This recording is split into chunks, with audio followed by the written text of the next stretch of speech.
Welcome to another episode of the Cover One Film Room. I got to be honest with you, Kendall. It's tough for me every time to do the intro for this show and not morph into the disguised coverage one. It's genuinely like a hard thing for me to do. But I digress. Another episode of the Cover One Film Room. You are joined by myself, Mr. Anthony Prohaska. Find me on Twitter at pro__ant. And I am joined by Mr. Kendall Mursky. Find him on Twitter at Mursky Kendall, reverse of his first and last name. Kendall. So sorry.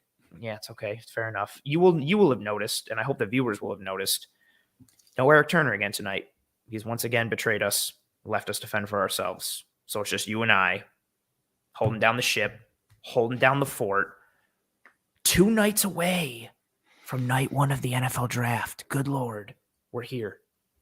I'm ready. I'm ready for it to happen. I'm ready for all of the smoke to become fire or just dissipate into, I don't know, evaporation, Oblivion. Whatever it is. I don't know. I want it to just be here, be over. I've been saying this for like a week now. I'm so ready. I'm done with the narratives. I'm done with people beating their chests about certain prospects and pushing certain prospects like back under the rug because they think they suck and everyone's just so into their own narrative of things. So I'm just ready for it to happen and to see how these guys actually play in the NFL versus where they're going to be picked. Oh, is this a good value? Oh, how much are they going to be paid? All of this stuff. I just want to see how they're going to play in the NFL. I want to see if they're going to be a good player, if they're going to be a good fit for the Bills, if the Bills are going to have a good time playing them when they're on the Patriots, the Jets, Dolphins, etc. I'm ready. I'm ready to start evaluating rosters from after the draft. I'm so past the point of evaluation of who the player is now. I just want to see it come to fruition. I was done with like the evaluation piece. And then, so we're doing, night 1 and night 2 of the draft. And Mr. Steve Mathis of the Air Raid Hour asked me for my top 32. So we can make it into a graphic for night 1. And I was like, I was honored and like flattered, like, oh, cool. He wants to use like my top 32 for this. Cool. Yeah. But then in the back of my head, I was like, oh, another thing to evaluate. Like, I don't want to, like, cause I have like I don't even want to pull it up cause I'll look like a serial killer, but I've got like certain things typed up, certain notes, certain positions. I've got certain things written down on paper. I've got certain things in notebooks, like, but I have to organize it, man. It's organized, but it's for me. I haven't put anything together like, okay, here's the public. Like, here's my board. Like, if somebody comes and asks me, like, yo, who's your top, like, 5 corners or your top 5 running backs? I'll be like, okay, cool, boom.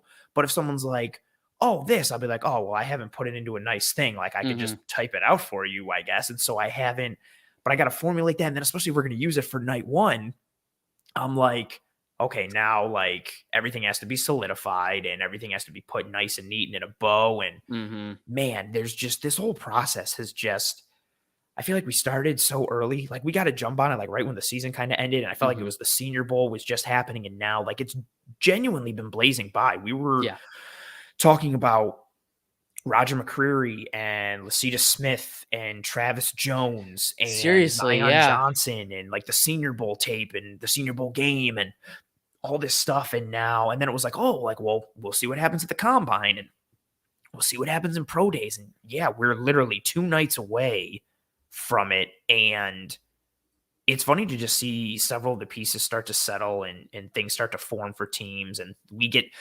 some more solidified answers, but we really don't because it's lying season as we get into this first week of the draft. But one thing that's really interesting, and it kind of sparked the idea for this episode of why we went into the tight ends. The Bills brought in a significant amount of tight ends for their top 30 visits. Kendall, I know you and I you mentioned it in our DMs if you want to scroll to it while I talk so that way you can potentially read it. I was surprised at how many they had brought in for their top 30 visits. And I guess it's not surprising overall, given the Bills brought in O.J. Howard and, the potential idea of running more 12 personnel and 2 tight end sets and so on and so forth. But having the amount of tight ends that they brought in was something that kind of sparked our idea for this episode. Because you're thinking about, okay, we've been doing the overall top 30 visit series. We did offense and we did defense. And then, you and I were going back and forth talking about what we were going to do. And then you gave me this list of tight ends. And it was kind of like, whoa, that's a lot. Is this kind of one of those where there's smoke, there's fire type of thing? And you got the list? I don't, because we talk way too much. I'm going to go to the cover one. I know. So off the top of my head, I mean, you've got Cade Otton, Cole Turner, Isaiah Likely, Trey McBride, Jelani Woods, Charlie Kohler. That's already 6. And there's more. There's like 8 or 9. Did you say Likely? Yes. All right. And then let's see. James Mitchell. Oh. That's another one. You said Trey McBride. You said Jelani Woods. You said Cole Turner. Said Charlie Kohler. Jeremy Ruckert was there you go, from Ohio State. A virtual meeting. You said Cade Otton. Yep. Yeah, they've done a lot of work on tight ends. I believe that's all we got, though, for tight ends. But either way, like, that's a lot. They're doing their homework on tight ends. And so then you and I started talking about offline before the show started, and kind of in going with the conjunction of going through this episode and creation of it, like the reasons of why, because we try to tie everything together of them going through tight ends. And is it, I guess let's start from like the surface level of it. Like OJ Howard is a fun signing. He's on a 1-year deal. What does he look like in the future? Is he somebody that if he plays well, does he get retained? Does he play well to the point that people start to believe he could be the prince that was promised, that he gets a number 1 tight end contract somewhere and he's gone? The tight end market this offseason, with how guys are getting paid buku dollars, does Dawson Knox price himself out potentially if he continues on this trajectory that he's on? And we know how important the tight end position is to the Bills. But when you look at it with how this team is constructed, even now, but potentially what they want to be in the future, it makes sense that the Bills have done their homework on tight ends. And even if it wasn't because of that, we know how thorough they are. They're going to do their due diligence in making sure they've covered all bases. But do you think there's more to it than just simple, well, we're trying to round out our board, get as much information and data possible to connect all the dots and put all these puzzle pieces together for these prospects? Or do you think there's something more long-termy in terms of roster construction with how many tight ends they brought in? Because to your point, it is a significant amount. I think it's more of a long-term. I mean, we've kind of hinted at like the rebranding of the offense. And I mean, your show with Nate Tice talking about how, the evolution and the changes of what's going to happen on the offensive and defensive side of the ball, because, defenses have to start respecting all of these high-powered passing offenses, and by doing that, you have to get into those too high shells, but then offenses have to make them pay for getting in too high shells. A way to do that is to get into heavier sets, but then a way to do that and kind of go in the other way, but also stay scheme versatile, is getting into 12 personnel, but not necessarily running out of 12 personnel. Having 12 personnel where you're versatile. You have 2 tight ends that can both block and both run with the ball in their hands. They can both run routes. They can do many things, wear multiple hats. So I think the Bills are going to shift towards 12 personnel. I thought they were going to do it in 2021. They didn't.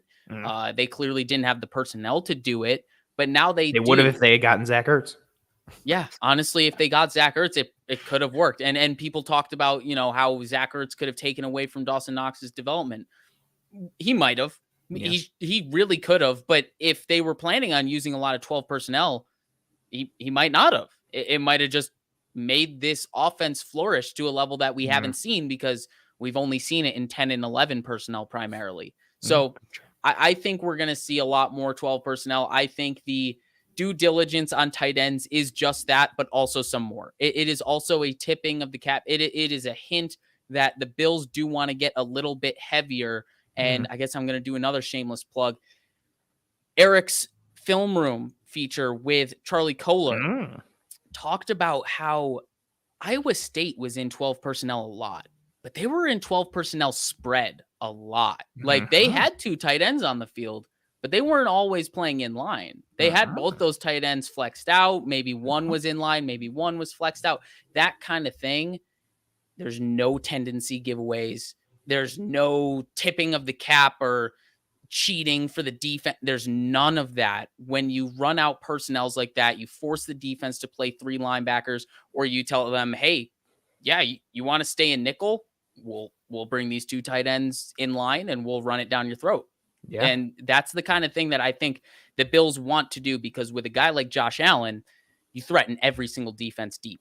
and you make them respect that deep ball, the deep passing game. And if you bring a holistic, versatile approach to the offense, you make it almost impossible to defend, even more impossible than it has already been to defend Josh Allen. So that's why I think they're going to try to get a little bit more well-rounded on the offensive side of the ball, keeping their fastball. Like you said, though, you got to have those ancillary pitches, the changeup, the curveball, the slide, all of that stuff. It makes your fastball even more effective.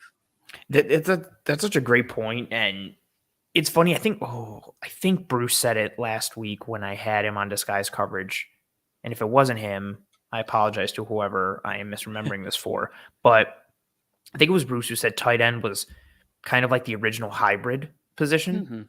And was this, again, like you think about like the creation of it and the genesis of that position, it was like, wait a minute. So this guy can block like a lineman, but he can also catch passes like a receiver. Like, oh my God, like what is this position? And when you have a really good tight end or a versatile tight end, it opens up so much for your offense. You look at all the teams that have had that true dual threat. And when I say dual threat, I mean a strong blocker and a good receiving tight end. The Tony Gonzalez's of the world, the Pats with Gronk and Aaron Hernandez, the Niners with George Kittle. There's more. But when you have a mismatch potential sitting there and a plus matchup at tight end, it does so much for you. Because again, those mismatches and those disadvantageous positions you put defenses in, and then you combine that with, again, being able to dictate to them exactly like you said. Like if you were running 12 personnel in today's NFL, where defenses want to go too high and they want to go with light boxers or they want to go lighter personnel, like majority of the league goes nickel, maybe not to the level that the Bills go, but a majority of the league goes nickel and they're running multiple defensive backs. Actually, a lot of teams even go dime. I know the Bills don't too much, but a lot of teams go dime. If you're running 12 consistently and running the ball with it on top of it, but even just going 12, you immediately are forcing the defense to respond in some sort of way. Whether that means exactly your point, do you bring in a third linebacker? Do you have to bring in a bigger nickel? Do you have to bring a safety down? How do you reestablish dominance around the box? Because the offense with 12 personnel, even if you line up in your typical inline 12 personnel looks, the math doesn't work for the defense. You're at a disadvantage. But then to your point, you combine that with, if you've got 12 personnel and your two tight ends in that look can run block or pass block, and they can receive. Now you get into the worlds of the Charlie Kohlers and the Iowa State offense, where it's like, okay, well, what if we split this dude out? Like, what are you going to do?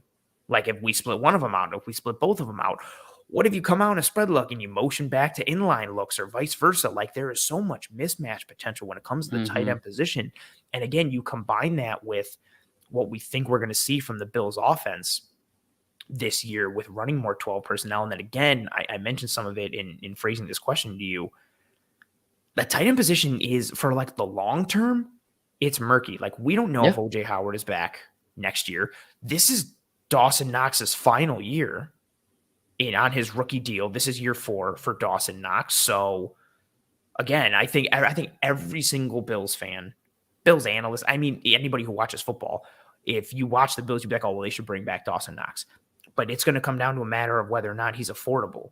And I think it's weird, like, not to play too much emotional, emphasis or put too much emotional emphasis, but he seems like the type of guy like who could be in the Milano type of world where it's like, you know what? I've said that too. Yeah. I think we've said it on one of the shows we've done together. Like, you know what? I like it here. I'll take a little bit of a discount.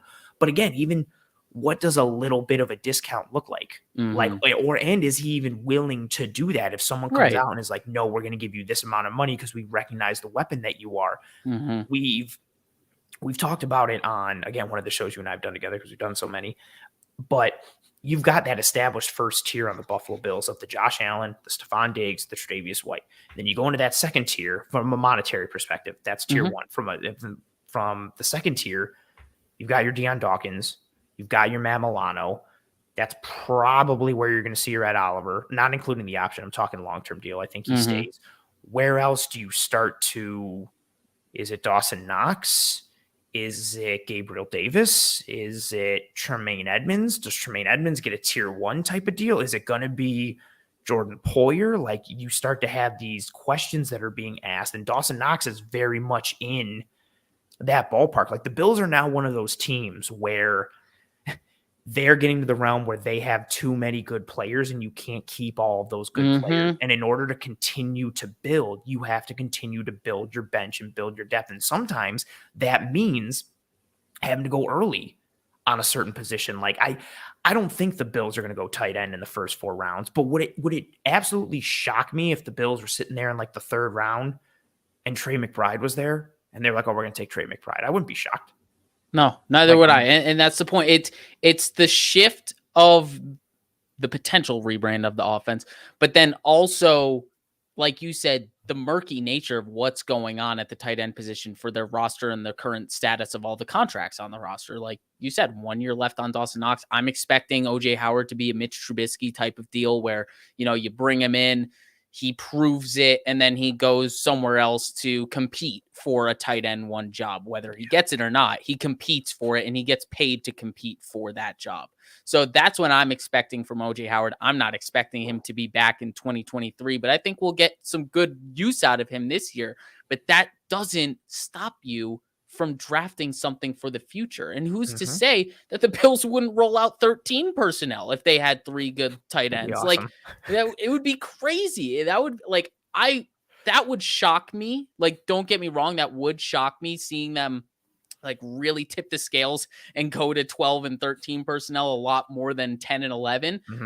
But I mean, it happens. It's going against the grain of the league. It's trying to go against the trends of the league to find your competitive advantage. And when you have Josh Allen under center, there are multiple ways to find your competitive advantage. So I think 13 isn't a crazy thing, but I would be shocked.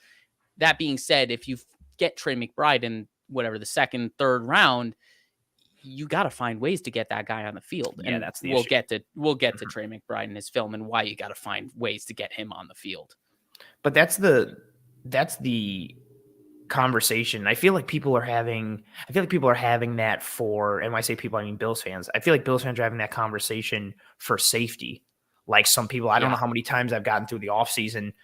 Do you think like the Bills could take like Lewis Seen in the 2nd round? Or you think the Bills could take like Brisker? Or what about this? And then it's like, well, they could, because maybe it helps for 2023 and beyond, but I don't know how much it helps for 2022. And it's funny how that conversation is there for safety, but you have a very similar conversation that you can have about tight end, a top heavy group where the future safety is a little different because Hyde and Poyer are older, but Knox and Howard, both of them between their contracts and talent level, their future is in question with Buffalo because, again, Knox's trajectory, he might price himself out. And all of a sudden you've got this position group where we saw what the Bills did last year, right? They double dip at edge. And it was a move that Bean kind of telegraphed all offseason when he said, building for the future and building for the future. And grabbing Boogie and Rousseau last year, I mean, Rousseau, we've talked about him multiple times. Like his run stopping ability last year at edge was unreal, like for a rookie, and what he did and was not expected. But that move of grabbing Rousseau and Boogie last year was not a 2021 move. Yes, it was nice that Rousseau offered some value, Boogie a little less in 2021, but that was a move for 2022, 2023, 2024.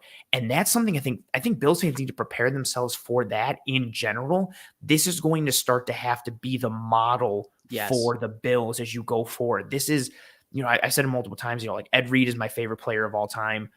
So I followed the Ravens like really heavily. They started to get to that point where it was like, okay, you got Ray Lewis, Ed Reed, Terrell Suggs, Bart Scott, Adalis Thomas, Jarrett Johnson, like all these guys. And I was like, okay, who can you pay? It's like, well, we're going to pay Ray and Ed and Suggs. And it's like, okay, then you got to say bye to Adalis Thomas and Bart Scott and Jim Leonard and all these guys. And you have to continue to replenish the pipeline. And sometimes that means, sometimes it works out and fits where it's like, oh, well, we need a linebacker and we can take one in this draft. Fantastic. Or we signed a free agent. Sometimes it doesn't work out like that. And it's nice when you can just be like, well, we've got this guy who we took last year or the year before, and we've been kind of molding him and getting him ready, and boom, you slide him in. You have to have some semblance of that if you want to continue to be a championship caliber team, especially in this window where significant money is given to Josh Allen and Stephon Diggs and Tre'Davious White and those second-tier guys. You have to continue to have not a revolving door from a bad perspective, but you need to have a revolving door of bench talent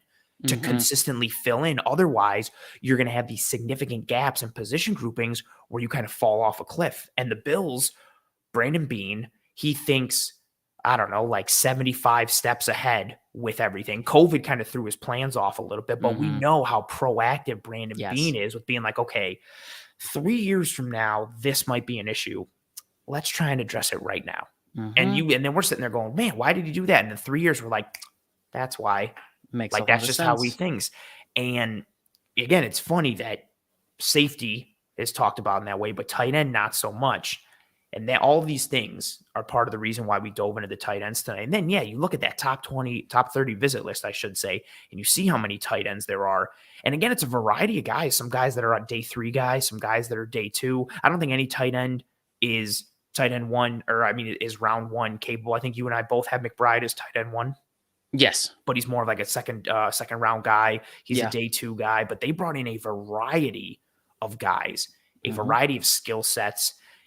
And again, I think it, like you said, and I'm in agreement with you, it points to them trying to address this position grouping now and maybe potentially trying to head something off at the pass, especially given where they can acquire a lot of these guys. But nonetheless, we set the stage. I was going to say set the tempo, but that's not correct. We've set the stage for this episode as we start to dive into the film. We told you we've got 3 on this episode. We're going to start with the poster boy for this episode, the one on the graphic, and it's a sweet graphic. Aaron Quinn made it, a really, really choice one. Mr. Trey McBride out of Colorado State, which I want to lead with. The orange uniforms in the Vanderbilt game are super annoying. Yeah. I didn't know Colorado State did that. Neither did I until I turned the game on. Gold and green, didn't get it. You sent it to me and I went through it and I was like, oh, it's the wrong tape. And then I was like, oh no, it's Colorado State. I was like, what are they wearing? That pissed me off. I'm not going to lie. I know it shouldn't piss me off. It pissed me off. But Mr. McBride, your tight end 1, my tight end 1, I came away impressed with him overall as a prospect, from the blocking piece to the receiving piece. And you have a fantastic comp for him to kind of put him into perspective in terms of what he could be at the next level. Yeah, we struggled pre-show trying to figure out a comp. And then all of a sudden you gave us like the light bulb went off. And yeah, like, it was just guy. Like, oh, that's it. Yes. Because the thing with Trey McBride is he's a good athlete. Let me pull it up real quick. He's got the 8.20 RAS score. He's a little bit undersized, I guess you could say, but like 6'3", 246. That's nothing concerning. It's certainly below average, but it's nothing concerning. But you can see he can move. Like he can move in space, and he's good at that. But the biggest thing with Trey McBride is he is just a high floor player. He is a player that you are very confident in what you are going to get. And then you want to see how him playing with great talent around him, how much is that going to elevate his game? Because he was the guy at Colorado State. He was the guy defenses were game planning to take away. He was the guy that Colorado State was trying to get to the ball to on passing downs, blocking or running plays where it's behind Trey McBride. Like everything was flowing through Trey McBride. So it'll be very interesting to see how much more there is to tap into with Trey McBride when you actually surround him with NFL level talent. But my comp for him, because he has such a high floor of being a possession type tight end with perhaps some more upside to tap into, I said Jason Witten. And I don't think it's reasonable to assume he's going to have Jason Witten production or type of career.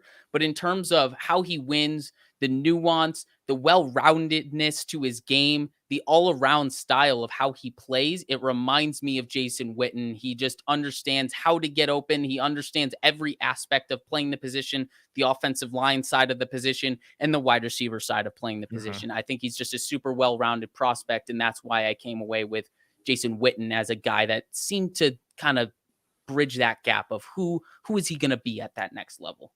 Yeah, Witten is a guy who put up, I mean, you mentioned it offline, he's a Hall of Famer. Like, he was just such a quality blocker and quality route runner and receiver.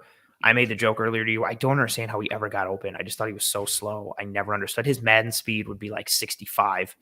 I never understood how he like consistently got open. And lo and behold, it was always like, When it comes to a third down, like who's there? Up, Jason Witten. Up, who's Wide over? open. Who's open in the middle of the field for like a 17-yard reception on a post or a dig? Up, Jason Witten. I was just like, how? How is he doing this? But he was so smart and so savvy. And, I think you hit it on the head with McBride, like that floor potential. This isn't to knock his abilities as a receiver, but I liked him as a run blocker so much. The competitiveness, the toughness, the tenacity. That's also something to kind of foreshadow for all three of these guys that we're going to look at tonight.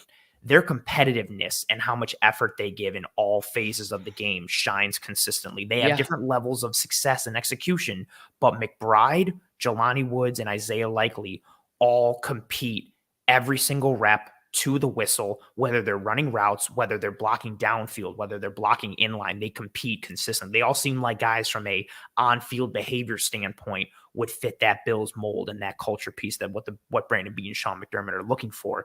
And McBride he's got some nastiness to him. He's got some almost like tenacity and anger when he blocks. He's got physicality. Like I think he could shore up. I mean, as anybody can, he can shore up his angles and how he takes on guys and consistently staying in front of his man and locking on. But I mean, more often than not, he gets into the body of edges and linebackers and guys at the second level, and he drives them as much as he can. Like he's not just there just to get a hat on a hat. He's there to get into your body and punish you. Finish that block. Yes, finish them. Exactly. It's a beautiful thing to see. And then that's awesome on its own. Like I like that piece to the point that I'd be like, I don't care if he doesn't catch. I'm fine with it. But then you add in that other piece where he's got quick releases off the offensive line. He understands how to attack space. He understands how to attack leverage. You don't see elite route running. You don't see elite precision or even, I guess, necessarily like overall elite athleticism, but he just does everything collectively either above average or above average. And I think that's where that high floor piece comes in. Like, I love that you said that because that's why he is my tight end one. I don't think he's the flashiest guy or the sexiest, but he's just so reliable in so many forms. You can line him up all over the place. You can everywhere use him as that in that adjuster role as the F, or you can line him up in an H-back type of role. You can put him in the slot. You can put him out wide. That's a piece I like too. His career, 31% snaps in the slot, 9% snaps out wide, and then 58%, 58.6%. He was everywhere for them. He was everywhere. And everywhere he went, he displayed almost the same fundamentals and technique, and he was effective regardless. And again, to your point, in an offense, no disrespect to anyone else, that was kind of funneled through him, where defenses were like, okay, he's the guy we have to take away this week. You'd see him, he's drawing bracketed double coverage at times, like Cole Beasley was. Like, he's got a guy underneath and trail and a guy over the top. Like, they're trying to take him away, and you see him function. I mean, maybe that's why he run blocks the way he does, because he's pissed off that he's getting double teamed left and right. But his tape is fun. Like, he's just a physical player. He's tough. He competes, and you could do a lot worse than getting a guy who's above average and everything with some above average plus matchup potential who competes to the whistle every single play. Yeah, he's one of those guys where, like, I really struggle to find a weakness with him. Like, my one thing that I came away with was, like, there were times when he was playing over his toes a little bit too much, and he was kind of lunging at blocks. Fair. That was he it. Gets a little too much, yeah.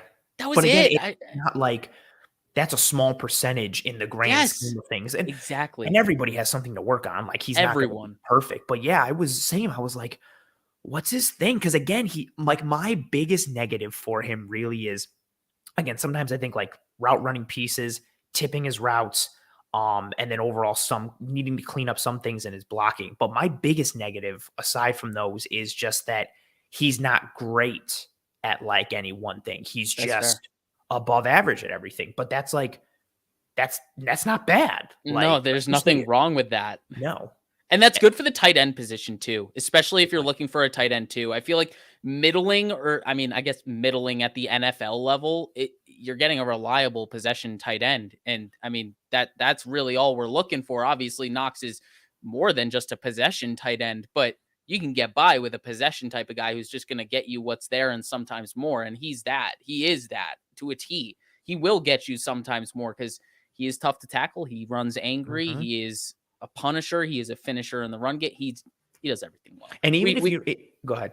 I was just going to say we should get to the film. Because let's get to the film. But I was going to say one last piece. Like, even if from a Bills perspective, he would fit in beautifully as a tight end too. But even if you're a team that invested heavily in your wide receivers and you run a lot of 11 personnel, if he's your tight end one, he can be an extension of your line of scrimmage, but also be a threat in the passing game. Like, he's not the sexiest guy, but he does so many things well and reliably and gives you that high floor that he's really a safe guy to just plug and play, and that you can start getting results in 2022, let alone, to your point, when you surround him with NFL talent, start to coach him up together and in conjunction, you could see another jump in his game. Yeah, that's the big thing for me. We keep talking about how high his floor is. I still see a good amount of potential with this guy. As average or above average he may be in just every single area, every single trait, there's still more to tap into with this guy, because I showed you his RAS score. He's got speed. Once you get the ball in his hand, especially with more space, when defenses aren't scheming for him and he has more space to run, you never know. He's really a handful to tackle. But there was a perfect time to segue to this play when you were talking about how angry he blocks. I know, I was thinking of it. I was like, but damn, we're still in conversation, but we'll tie it in later. It's fine. Yeah. So this is how we're tying it in. Not a ton to break down here, other than just like, this dude, like, he blocks angry. My biggest thing from this is how he converts from a wide receiver into a blocker, and then how physically imposing he is as a player. You see him finish that block right there. I feel so bad for the defensive back. It's bad, man. He drives him into the ground. But there's really, like I said, not much to break down here. But this is a play that gets your teammates to rally and believe in you. Trust who you are as a player. Trust who you are as a rookie to fight for your teammates. He could have given up on this play. He could have given up. Oh, okay, you know what? My guy's got the ball. He's just going to try to get upfield. No, he turns around, converts out of his route into the blocker that he is, and he drives his man into the dirt. Like I said, not a lot to break down here, but it shows who he is as a football player, the character side of things, what he likes to do on the level of blocking. This is him to a T, and luckily he gets to tee off on a DB. You can always control your effort. That is your controllable. You can always control, regardless of, you can't always be the biggest guy or the fastest or even like the most violent or the most technical. You can always control your effort level. And that's something the Bills preach, and that's something the Bills love. This is one of those plays where he gets a helmet sticker if he plays on a team that gives out helmet stickers, because this is just sweet effort. This is I'm a leader on this team. I need to do my job at all times. And he turns around and just, like, not only you get the sexy part at the end, right, with just how he finishes, like, and just literally, like you said, buries this dude in the turf. Like, oh, I feel so bad for this guy. But like, you see it all the time. How many times do we see in the NFL or even in college too, like QB scrambles or there's a completion underneath and the receivers downfield are just kind of like, oh, I couldn't get my guy. I tried, but I couldn't. Like, that helps. You never know what guy is going to break it. You never know what can happen. That's a culture piece. That's a character piece. Exactly like you said. And we know how much character is a part of the interview process for the Bills. And when you combine that with a lot of the nitty gritty, dirty things he does, again, this is the kind of stuff that helps you win football games, regardless of what team you are. If you are the Bills with that culture piece, or again, if you're just a team that you're just trying to be mean and nasty, like, oh, his style of football, doesn't he just almost fit in like the AFC North, like as like a Pittsburgh or a Baltimore, just like mean, nasty, cold, muddy type of guy who's just always dirty. Like, it would be even better if he didn't wear gloves, but he taped his knuckles. Like, that's just like how he plays. Like, and I just love it so much. That's so funny. That is how he plays, the taped knuckles, no gloves. That's so funny. But to your point also, he's a dude that would fit in January in Buffalo in playoff weather. This is a dude you want on your team. This is a dude you want in 12 personnel blocking down the field for your running back. This is a guy who's never going to quit on a play. So, yeah, I love this play. I think it's a good tone setter for who Trey McBride is, and that's why I put it as play number one for this. It's beautiful. And then conversely, to your previous point, he's the type of guy like you want on your team. He's also the guy you don't want to play against. He's the guy where you're like, oh, son of a bitch. Like, he's so annoying to play against, but annoying in a good way, because like he's always grinding. Like, he's always on you. He's always wearing on you. And like, that stuff matters. Like, whether it's late in games or late in the season, like whether it's sparking your team or demotivating the other, like it just ticks a lot of boxes in ways that don't necessarily show up or aren't completely, this might be a play that people don't even pick up on because he didn't get the ball. But this matters to teams when they look at an overall evaluation of a prospect, because this ties in. You can't always tell who a person is. That's where the interview process comes in. Sometimes there are players who play a certain way on the field that are a testament to who they are and how they operate. And this is one of them. Yeah, you did a great job picking this too. See, and Two Scoops said it. Yeah, those unis make them look like creamsicles. I don't know why they're wearing orange. It's not in their color scheme. It doesn't make sense. If anybody knows, if there's somebody here who knows Colorado State like that, please go. It's not even just like, oh, one year when Arizona State was like, we're going to start having black uniforms. I was like, okay, a ton of teams have black. Where's the orange? There's nothing. There's no, don't understand. You can see the logo here. It's green and white and gold. And I like it. I think the orange is cool. I don't understand. I'm genuinely furious. My one point that I wanted to add to what you said at the tail end was I feel like we talk about motor and level of motor for defensive players only.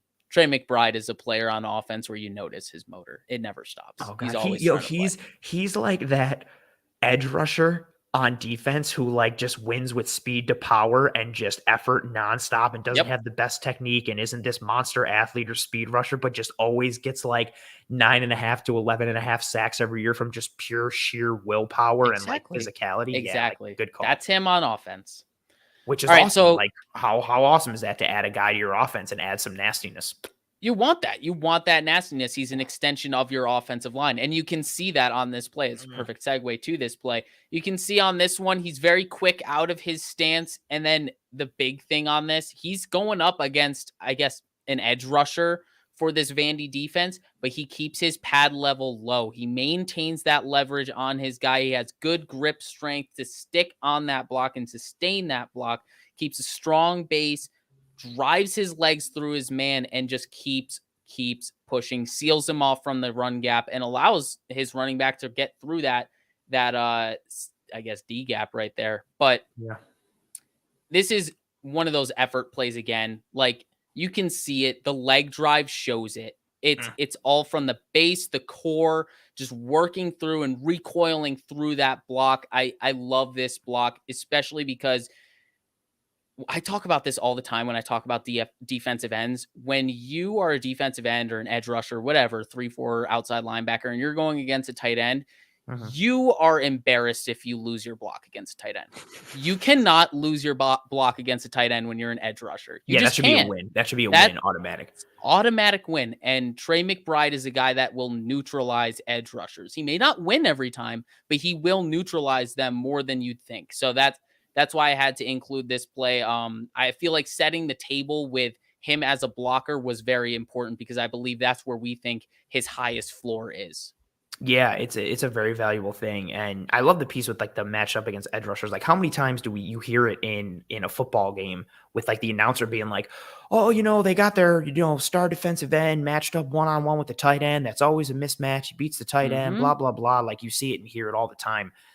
I really like this play. I mean, I like a lot of these from McBride. That's why we picked him. And his tape speaks to it as a whole. But when you're blocking, your legs are what move a player and your hands are what control a player. And he does both of those things. You see the leg drive, which is what establishes his leverage and wins this rep, and he starts to move his man. Then he's got his hands inside. He controls his man. He not only drives, he maintains position, he keeps centered, and then he turns as if he needed to really even do that, just to turn and be like, okay, cool, let me turn and make sure that, got a little nice escort there for my running back. But you see the physicality right off the bat. I love that he went out and got this block. He didn't wait for it. He didn't catch it. He didn't pop and then release. You see the contact and you see the latching on right away. Something that we keep making the joke all the time when we went through the Aaron Cromer tape, the hands. He wants guys who see it on this one. Exactly. Use their hands right away. You attack. You initiate that contact. Start to get your control. Use your legs to move. He does it all on this play. And again, it's against an edge player. You see that consistently in his game. Edges, outside linebackers, second-level players, regardless. He maintains those fundamentals and that technique. And again, if you're a defensive end, you're expecting okay, cool. I don't have to take a tackle on this play. Like I might win this rep, or this is a play I can take off. You cannot against Trey McBride. He's going to make you work. And look at the hole that he opens up, especially, you imagine with how many teams run zone nowadays, both inside, outside, and wide. You got a tight end like that can seal or who can reach and turn and open up either way and get sticky on his man to the point that he either drives him out of the play and opens up a lane that could fit a bus for your running back. That's a huge plus matchup. Yeah, massive hole here for the running back. Obviously, I talked about the lack of talent on this Colorado State team. I mean, he's got a guy one-on-one to beat, and he gets tackled. But that is a job well done by Trey McBride there to open up that run gap. So we will move on from the blocking stuff because I'm sure a lot of people are eager to see who he is as a pass catcher. So I promise you, we are getting there. That's the only reason I told you to add like another sexier one for pass stuff. I could have legitimately, fair. Dude, I would have been fine with just 5 blocking clips. Like, I like it so much. It's totally fair. Like, we needed to show that this guy isn't just a blocker, but I think that's where he's immediately going to make an impact. And then the receiving side of thing, that's where the potential, I think, comes in for Trey McBride, because you can see a lot of potential with his pass catching stuff. And you see it right here. He's flexed out wide. Timeout. What's good? Yeah, what's up? 716 Matt hooked us up big time. Colorado State wears orange uniforms for Ag Day. It is a tradition circa 1981 to showcase partnerships between Colorado State University, state partners, and to honor the school's roots in Colorado's agricultural history. I'm going to clap it up. Thank you so much, Matt. I really hope he didn't just make it up because it sounded fantastic. But thank you so much, Matt. I appreciate you. Sorry to interrupt you, Kendall, but we have established the orange uniform. I can get behind it now. I'm less annoyed with it. You know, I'm all about Ag Day. Let's do it. I'm all about it now. All right. So yeah, back to Trey McBride receiving potential. He's got a solid, sufficient floor as a receiver, but there is way more potential to tap into with him. And you see him flexed out wide here. I really love this clip because he stresses the corner vertically when the corner is in off coverage. So he slow plays the stem because the corner is in off coverage. Doesn't really want to tip his hand too much to the route. Slow plays it a little bit. And then he plays through the contact at top. No problem. This is actually something I really like of his game. He plays through contact in his routes really well. I like to see him use his hands and his arms a little bit better to avoid contact, but he plays through contact really well in his routes to keep momentum going. And then he stacks the corner and makes a great catch on the sideline, getting his feet inbounds, and he tries to get the NFL catch to get 2 feet in. He only gets 1 in, as far as I can see. But I really like the way that you can see he has the speed to test you vertically. He has the hands and the body control to make catches on the sideline. He has the physicality to work through contact in his routes. There's a lot of potential to work with when you talk about Trey McBride, the pass catcher, not just the blocker.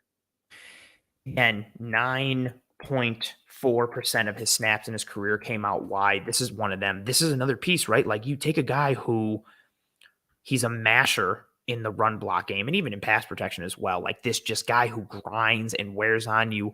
And then you're going to take him outside. And again, this is also kind of what we talked about with him as a whole. Like, this isn't the prettiest route, like you mentioned. Like, there are things where, maybe he could have a bit more suddenness and maybe he could clear hands better. Instead, he just kind of gets through him. Exactly. Like, he just gets a little, you could see him set this route up with his release to be able to create space up the sideline. And then, he just attacks and it's like, screw it, I'm going through. And he works through. And you see that consistently. Like, he will work through. We have another clip later where he works through linebackers at the second level trying to, get him caught up in the trash. And he's just like, no, get out of my way. He just powers through. He grinds. It's not the sexiest. It's not the prettiest, but it gets the job done time and time again. But I love the finish at the end here. Like you mentioned, this is top receiving level quality for a tight end. The body control, the hands, the hand-eye coordination, the defender is getting his hand up in his face. He maintains focus, maintains concentration,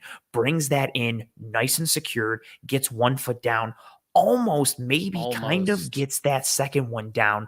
That's good body control. That's good awareness. That's actually a good throw too by this QB. That's a good play. And again, another weapons piece. You can tell that defender there is outmatched. His head isn't even turned. He lost this rep when McBride got upfield and McBride finishes. That was the thing I like too, like his hands, especially for a guy who uses his hands so much to control and block. I would expect to see more drops just off of this, like the basic thing of like his hands are probably beat up and swollen at times from consistently like grabbing and clutching and jacking dudes up at the line. But he's got soft hands seemingly, or just maybe really strong hands still in the receiving game. This is a nice rep. And again, that's that versatility. You got a guy who's mean and nasty on the line, and then you pop him out wide. Goes back to your piece with what Charlie Kohler said. Like, you're running 12, but you can run it from a spread action. Like, we see the Bills do this with Dawson Knox. McBride is not Dawson Knox's level of athleticism, but again, he does have a relative athletic score of 8.19, so he's no slouch when it comes to that athletic piece, and you add it with the toughness and the tenacity. That's why he's tight end 1. Exactly. There's something to tap into here in the receiving department. There's a lot to work with here. Like we said, there's things he could clean up, but this is pretty good considering there's refining to be done. Like, yes, there is something to be said for that. He's going to learn more when he gets to the NFL. 1, he's going to be playing with higher caliber talent, and he's not going to be the focal point for defenses. But 2, he's going to get coached up. He's going to get more route tree training. He's going to get some of that knocked off his game in terms of, telegraphing routes too much or body leaning. He's going to get more nuance. And even if he doesn't have the physical ability to have the suddenness and the sharpness, he's that type of guy who will be able to win with the nuances of just a slight shoulder turn or a body lean or a head fake to sell a lie or a misdirection in your route and then pop and do something else because of how intelligent he plays. It's actually very funny that you said all of this as we get to the jerk route. I love this. So this is actually really interesting because he's starting from the backfield. Like, he is in offset. Again, another alignment that just like you continue to move this chess piece around. Fantastic thing. Exactly. And then they motion him into the slot, and he's matched up with what I'm assuming is a linebacker, or even if it's not, it's probably a safety. And he runs a good route here. He sits down sells the overball. He sells the overball with the guy on his back, draped all over him. And I'm assuming he can feel his hands on the back of him. And once he feels that leaning on him, he knows he's got to break it off. And this is where you see some of that suddenness, some of that athleticism to go ahead and make that play and create separation. Obviously, this is a route that's almost manufactured to create separation, but you still want to see the athleticism to actually run the jerk route. This isn't a route that every tight end can run. This isn't a route that is easily done. It looks easy because of the separation that it creates, but you have to have some baseline level of agility and athleticism to run a jerk route, and he does it well on this play. And on top of that, it makes a pretty good catch here. This isn't a perfect throw. It's not a bad throw, but you see he's fully extended here. I'd like to not see him double catch it, but he does come down with it. He has the concentration to come down with the ball and then, lower his shoulder and play like he wants to play. I actually had to cut this short. I'm pretty sure it goes on for another 3 seconds. He doesn't go down at the 10-yard. He never ended up on the ground on this play. He just never wants to go down. He's very tough to tackle. But yeah, I like this play from the aspect that it's showing a little bit more nuance in his route running. Obviously, this is like I said, a route that manufactures separation on its own, but you have to have a baseline level of athleticism to run this route. Yeah, spot on. Not too much to add for me other than just I like this one because it shows, like you said, the nuance and some more of the technicality piece. Like, in order to run this route, you can't be too slow with it. You can't be too fast with it. You can't rush it. You have to sell it. You have to have the correct pacing, the correct gear, the right body language. And it's nice to see him come right across the middle and sell this with his body language, with his motion, with his pacing. And then exactly like you said, he feels that defender and leaves him right in the dust. Look at the separation that he creates. That is a nice QB friendly route. And even though it's a double catch, comes down with it on a throw that was off frame, that shouldn't be off frame and probably won't be from an NFL quarterback, ideally. Unless you're, I'm not going to throw shade at any NFL quarterbacks. I was going to, but that's uncalled for here. I don't need to, take shots like that at people. Even though I kind of wanted to, it would have been funny. I'm saying the joke in my head and it was funny, but it's mean, so there's no need to. But yeah, this is nice. Like we the first several clips, we showcased physicality, toughness, competitiveness. The last clip was some of his downfield ability and athleticism. Here's another example of athleticism, this time paired with that technicality piece, so you can see what he offers in the receiving game. And again, this is if this is it, that's still nice to go with a really solid blocker and a guy who's going to continue to improve. This shows a lot of those pieces, the nuance, the understanding of leverage, the understanding of pacing, the understanding and where he needs to hit his landmarks to make this play work. A nice heady play, and then obviously the physical component to tie it all together and execute. 100%. So we're gonna move on from this one to give you some more receiving stuff, of course, but this time it's gonna be in line. I wanted to give you guys a mix of him in the slot, him out wide, him in line, doing all sorts of different receiving stuff. So here he is in line. You can see him at the top of the line of scrimmage here, but he's gonna run a deep over route, and he kind of gets tied up on the release a little bit. But this goes back to the point that we were talking about. He's not exactly the best in terms of like clearing hands and keeping his body clean, but he runs so tough. He never really breaks momentum. Like, he fights through contact in his routes without a problem. And you can see it on this one. I'll actually let it play to the end zone angle because you can see specifically how he's fighting through contact to get open on this. And then specifically you can see that he's using his speed to separate after the contact. And that's where you see the momentum bit. He's never really losing momentum through that contact. And I truly believe if this throw was a little less of an extension catch, if it was a little bit more into the body of Trey McBride, I truly believe this is a touchdown from Trey McBride. Yeah, he could have housed it. I was thinking the same thing. Like, and he got to the 5 stumbling. I know, stumbling from the second he caught it. He got to the 5. Wild. This is a nice athletic play.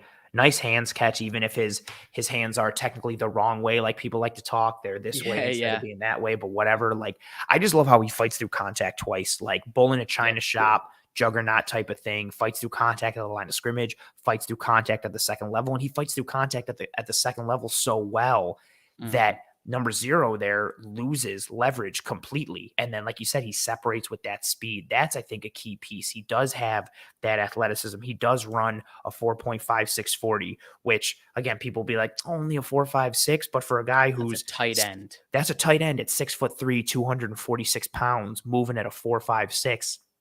You can hang with linebackers and honestly even some safeties. And when you add it again with that toughness piece and that tenacity, running through contact, staying clean in a not pretty way. Again, everybody wins how they win. The whole point is just how do you play to your strengths and mitigate your weaknesses? He plays to his strengths. And I like this one. I thought this was a good one. This is in the realm of sexier, even though it's still not pretty from him, quote unquote, but it's sexy with, he just fights it. And because you're going to get this in the NFL. You're going to get guys trying to mug you up and create chaos for you and try and gum up the works. You got to be able to play through that. And he does it twice on this play. And then when he gets the chance to be in the space, he separates and still almost houses it while stumbling for about like 27 yards when you focus on the depth and the width of the field.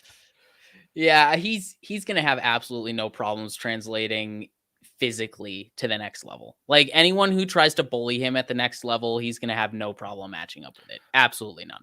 So yeah, that's fair. I don't have any worries in that regard. So we're going to go to our last play here. Of course, he's our cover athlete for the show. So we gave him 6 plays opposed to 5 for all the other ones. And this is my personal favorite.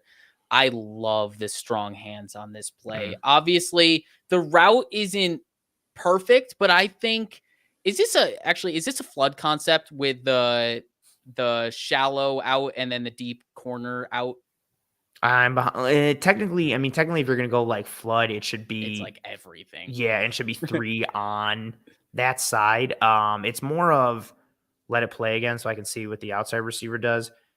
It's almost like a sail concept without the deep no, it's just a 2-man route. In a flood, you technically should have 3 if you want to be like nitpicky. Regardless, I say this because the top of the route, you can see that it's rounded a little bit. But the way I truly believe this route, it's supposed to be done in that way, because I believe this is a timing route, given the rollout to the right from the quarterback at the time of the snap. I think he's meant to run this route as quick as he can, get that separation at the top, just get to the sideline like as fast as you can. And he does that. It's not crisp or anything at the top, but he's rounding it and he's showing that speed to separate, not nuance to separate, but speed to separate. And that's encouraging enough. You teach up the nuance side to things. But the strong hands is really what I come away from with this. You can see it on the end zone camera. This is a perfect view, and I'll slow it down when we get there. But you can see that he catches this ball away from his body, does the diamond stuff that you're supposed to do, perfect diamond catch. But then you see the DB is trying to play through his hands and get the pass breakup. He never brings the ball back into his body. He keeps the ball extended to ensure he keeps the catch. He keeps it extended as much as he does. And he completes the catch through the ground and makes a great catch on this play. I love this play because it showcases his strong hands. I've watched a lot of Trey McBride. I saw Trey McBride last year when I was scouting Darren Hall, and I fell in love with him last year when I was scouting Darren Hall. So I've seen plenty of strong hand catches from him. This is actually the best hand catch I've seen from him personally in the 3 games I believe we have on Trey McBride this year. I think that's a very fair point. I love how it continues to translate. Like one of the first things you said in the first clip we had for Trey McBride in this episode was his grip strength at the point of attack and the run blocking. And you see that grip strength again with how he snatches the ball out of the air, and then he has the strong hands to fight through the contested catch piece from the defender. Like the defender technically plays this really well. He gets his hand right in between McBride and the ball, and he tries to wrench it loose, and you just can't. And then you see McBride just be like, all right, cool, I'm just going to keep it away from my chest. And, you know what, I'm just going to keep it in one hand and then just put it way out here. Like, again, you dial it back to the route piece, like you mentioned. You don't necessarily see the snap or the suddenness. You see more of a rounded route. You see more lean into it. But again, he's got that athleticism and the speed to separate at the top of the route. And then if you're at the contested catch point, it's nice to see that he can still win in that regard at that contested catch point. Like even with the defender coming through, you see that grip strength once again translating, this time in the passing game. But again, not the sexiest guy, not the flashiest, not the most polished, and I was going to say well-rounded, but he is well-rounded. He's just above average at everything. He's not super sexy at any one thing. He's not overly flashy. He just gets the job done in a variety of ways. And again, like we've said so many times this offseason, you could do a lot worse than just adding a good football player to your team. That's what Trey McBride is. I think that's why he's tight end 1 for you, why he's tight end 1 for me. Honestly, why he's tight end 1 for a lot of people. You just see what he offers in the pass and the run. And yeah, he's a formidable guy. I think your quote earlier was perfect. He's the kind of guy you want on your team, and he's the type of guy you don't want to play against. 100%. Like you said, I have him at tight end 1. I guess I'll put it this way in terms of the Bills and their draft slots.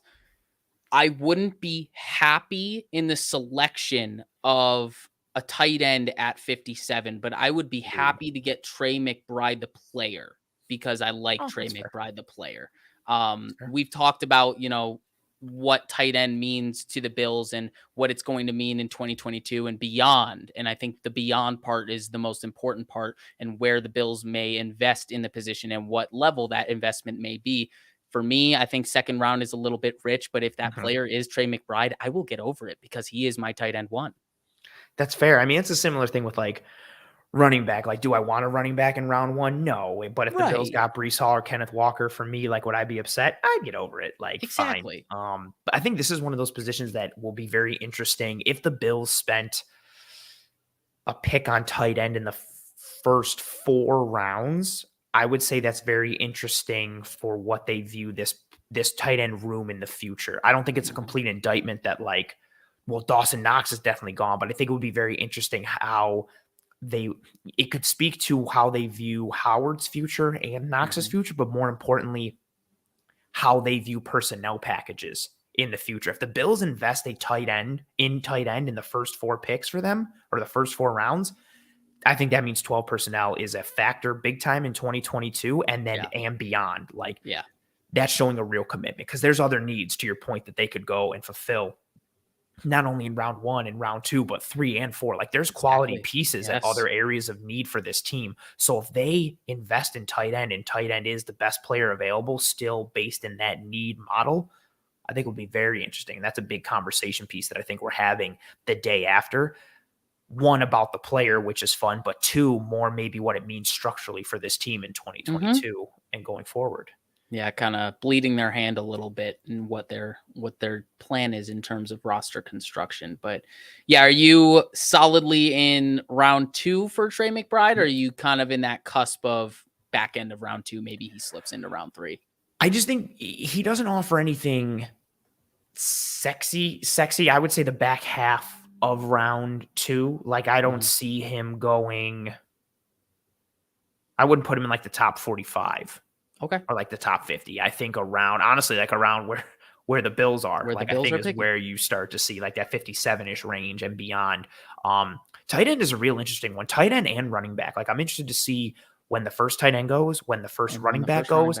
Yep. And how many go between day 1 and day 2, because it's one of those position groupings. I think both of them are position groupings where you see a heavy run on day 3, but maybe not a ton of action on day 1 and day 2. Very fair. Very fair. All right.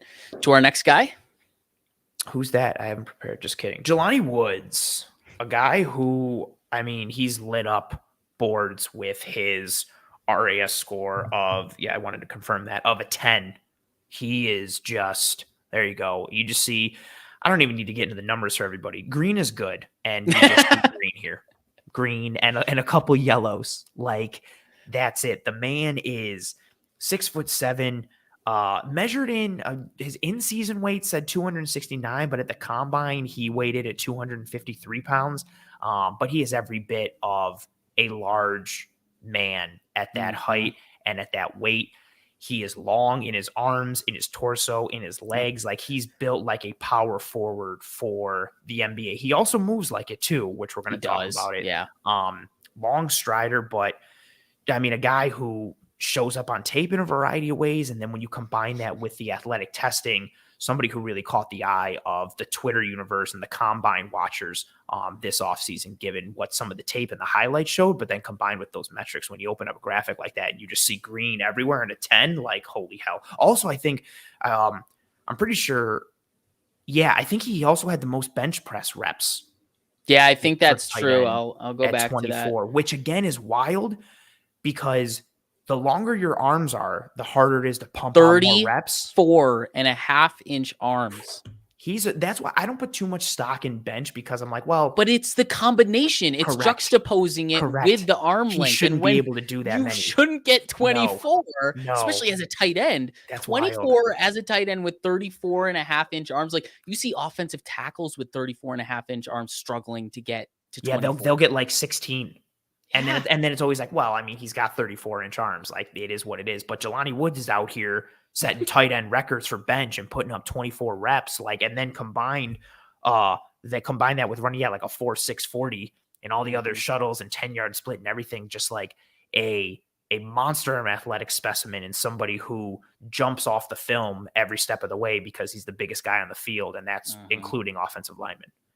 Yeah, I think the thing we're definitely going to highlight is that moving like a power forward thing. I think that hits very, very well home, hits the nail on the head with Jelani Woods. But thank you very much. You mentioned it. I actually wonder if he just played heavier than what he tested at.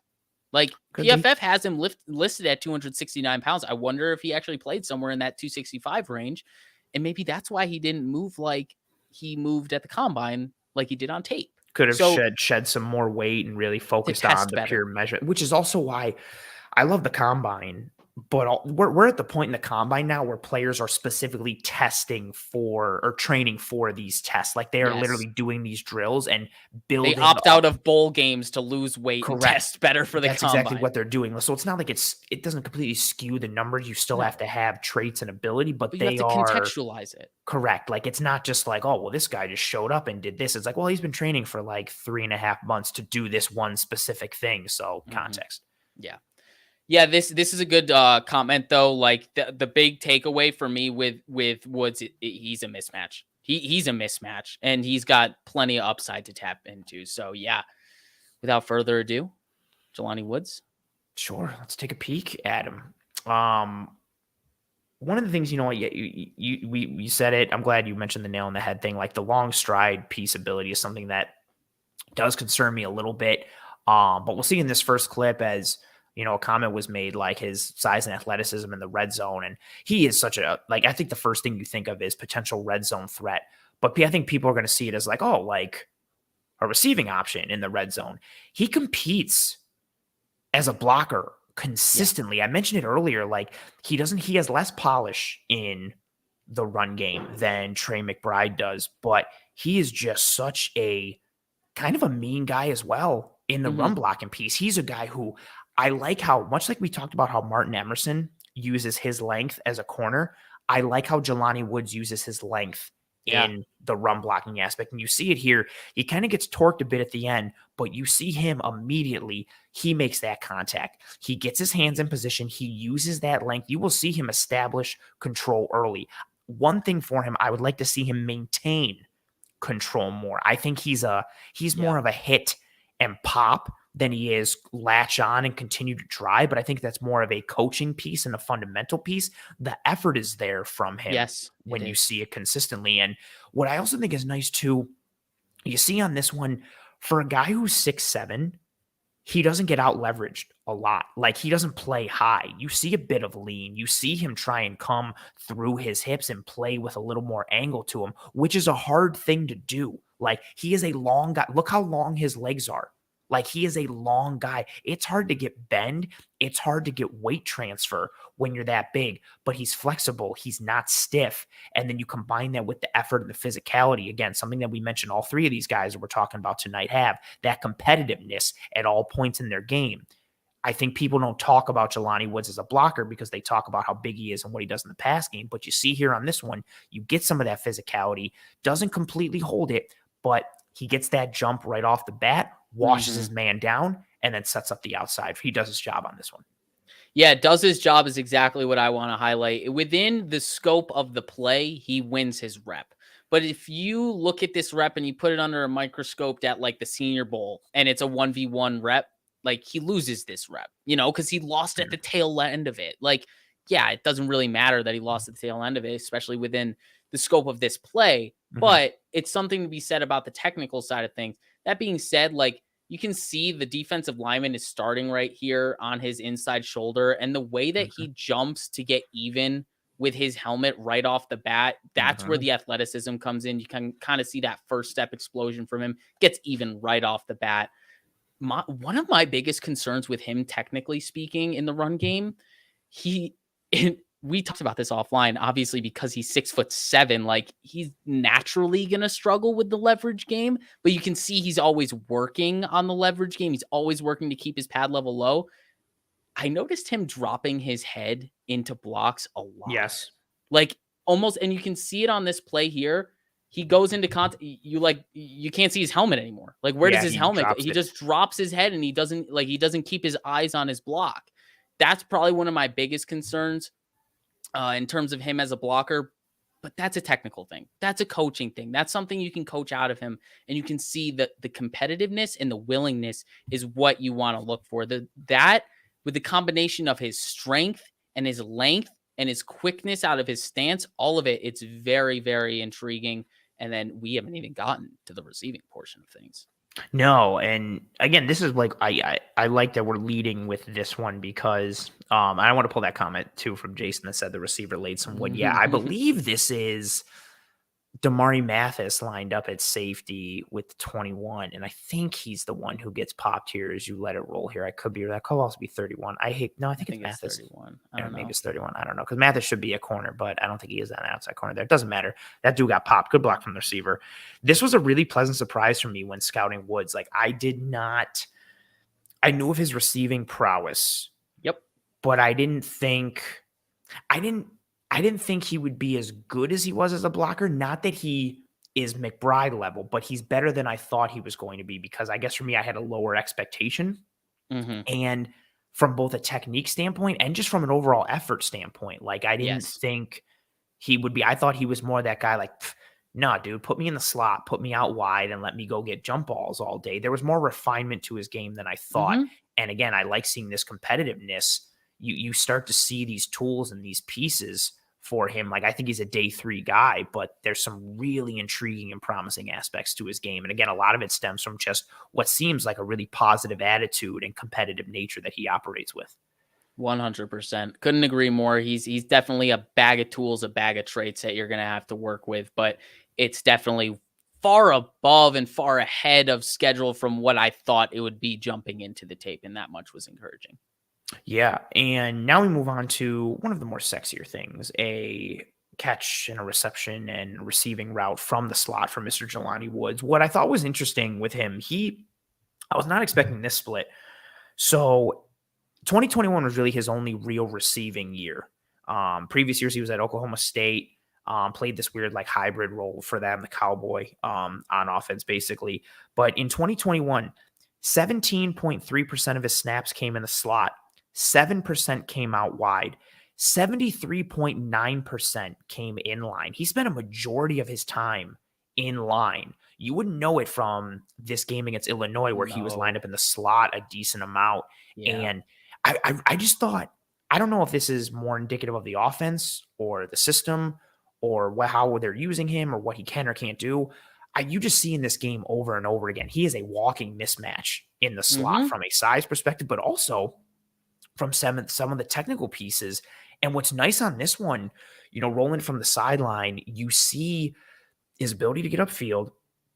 And then he's more of a long strider. You don't really see a ton of snap. You don't see a ton of suddenness. You don't really see a stab and a bang and a pop. Like you see more of just like long strides, again, like a power forward. But what's nice is even though he rounds this cut a little bit as he goes in the middle of the field, because of the stride and the angle that he takes, you see that he's still able to separate. And then covering so much ground. Correct. So much That's where it is. Like his long stride prevents him from being sudden and prevents him from having that sharpness, but also it just covers so much ground, like as stupid as it sounds, because he takes 2 steps and his 2 steps are equivalent to like 1.25 of a regular sized person. And he just covers so much ground and he makes a nice off frame catch in the middle of the field on this one. He will struggle at times with some off frame catches and he'll have some drops that you wish he didn't. And then you see the finish. Like you and I talked about in the DMs, wanting him to play with more power, and run after the catch for him should just be, I'm huge, let me be a tank and put my shoulder down. This game, you saw him consistently break tackles against Illinois when the ball got in his hands. And this one's nice too. He's got a guy draped on him at the catch point, brings it in, shakes off one, gets upfield, puts his shoulder down, gets a little physical. But it's nice to see him find the soft spot in the zone and run a route that isn't the cleanest, it isn't the sharpest, but it's still effective. And it's effective because of what he brings to the table from a skill set and trait perspective.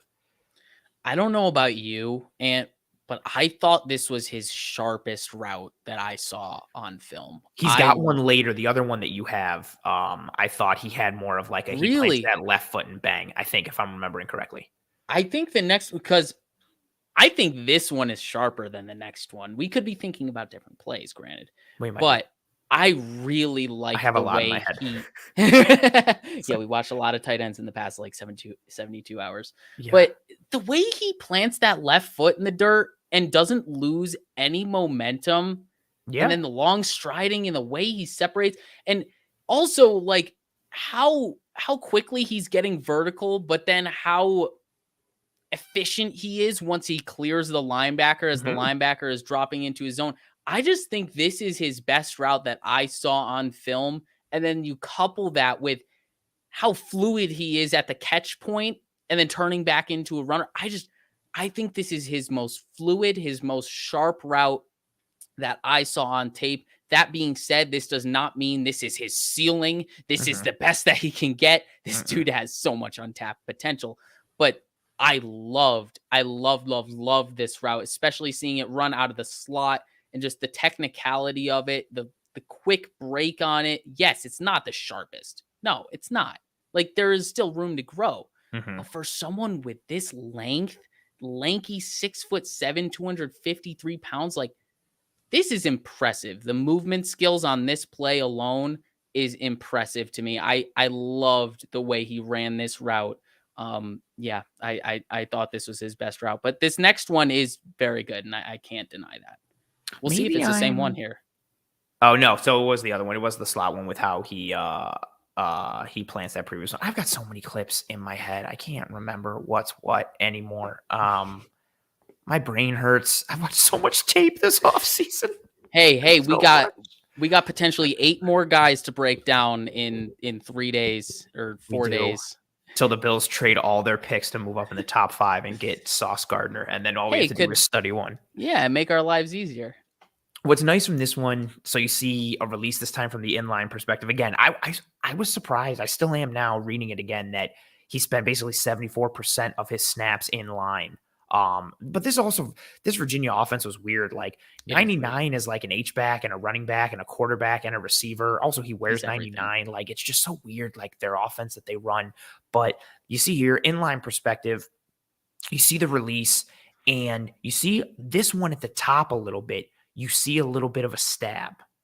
So it's not from a holistic route piece where you see some sharpness. You see him get upfield, and then you see a little bit of a bend and a little bit of a stab with it. Not as much as the previous one, but again, what does he do at the top of the route? He's able to separate. This is the big one for me. Look at the separation he creates from the body motion and the angle he takes at the top of his stem, at the top of the route there, and how he separates at the top of the route. He's a guy who we talked about on the DM. He's more of like a slow starter. Once he gets going and gets into his stride, you start to see the speed come in. Yes. But he doesn't have that suddenness off the line of scrimmage. Like, it takes him a little bit of a minute to get going. His speed is more of little by little, like build up, than it is like right off the bat, like boom, you see it. Oh, there's the speed, there's the explosion. But you see the athleticism present at all points. And then again, what's nice, if you're a quarterback that has some accuracy issues, throw it to your big, huge 6'7" tight end. He has to jump for this, which makes me think how inaccurate this ball would be to a regular size receiver or tight end. Like, he still has to get up a little bit to try and get this one. But I digress. Don't want to go too hard on the QB. I like how he clears the defensive end right off the bat. Nice and fluid. He's a fluid athlete. He doesn't have a ton of burst. He doesn't have a ton of suddenness, but you see how smooth he is. You see how fluid he is. And my favorite part of this play, I love the separation, but I love how he clears the defensive end right off the line. Like, you just see a seamless, just real clean, moves right around him as if he was nothing there, gets right back in line for his route, right back in stride. It barely disrupts him. Nice, smooth, fluid move. He's able to translate the release to the stem, to getting upfield, to separating at the top of the route. Then you see the hands, you see the off-frame ability at the catch point, and then again, another ability to kind of, be somewhat of a menace when the ball is in his hands and kind of a tank. Yeah, he did not want to go down on this play. Yeah, I really like the release on this one. Like you said, that quick little like swipe move that he does on the defensive end. Obviously, the defensive end did not look occupied with stopping him at all for whatever reason. But I like how he identifies the outside leverage here by number 4, and he doesn't even try to bite into it. He's just like, you know what, you're going to give me the inside. I'll just take it. And he takes it with ease. Obviously, like you said, once he gets going, he's fast, and you can see it in full speed here. Also notice too how when he takes the inside release a little bit after the outside leverage is established, he gets upfield, boom. He gets upfield slightly with his upper body, which causes that defender to also play him upfield. And then right after he gets him to play upfield, that's when he steps back inside, and that's what allows him to create that separation. So a bit of nuance, which again, you add it with this size and frame, and it's like, he does understand some of the nuance. Let's continue to build upon that. We could have a weapon here. I think one of the most impressive things to this play, aside from obviously the catch radius portion of this, because I mean, like you said, I mean, him having to jump and go full 34.5-inch arm length to go get this is nuts, like how off frame this is, but he still comes down with it. I think the craziest part about this play is that he is turning this route off of his inside foot. And look at that ankle flexion and the way that he turns this dig. It's the top half of his foot, the top half of his right foot, like just like from the midfoot to the toe, it looks like it disappears in the grass. It's gone. It's gone. He put 253 pounds into the dirt.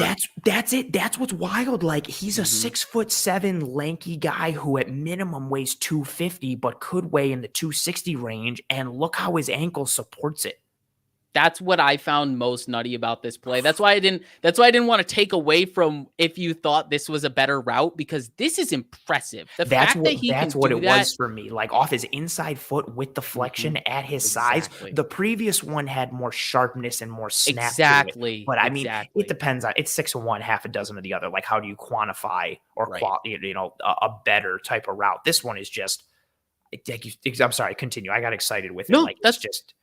That's all I had. And that's all I had. Stupid. You talked about it very well. Those were the only two things I wanted to add. The release, the way he saw the outside leverage by the DB, and then that ankle flexion and the catch radius. Those are the only things I wanted to talk You about. can't teach size. You can't teach size. You can kind of maybe sometimes increase speed, but you can't teach speed, and you can't teach certain physical pieces. Even look at that right step, that left step, and then even the third off of this break, like, or the second, I should say, with that left foot, like, just it's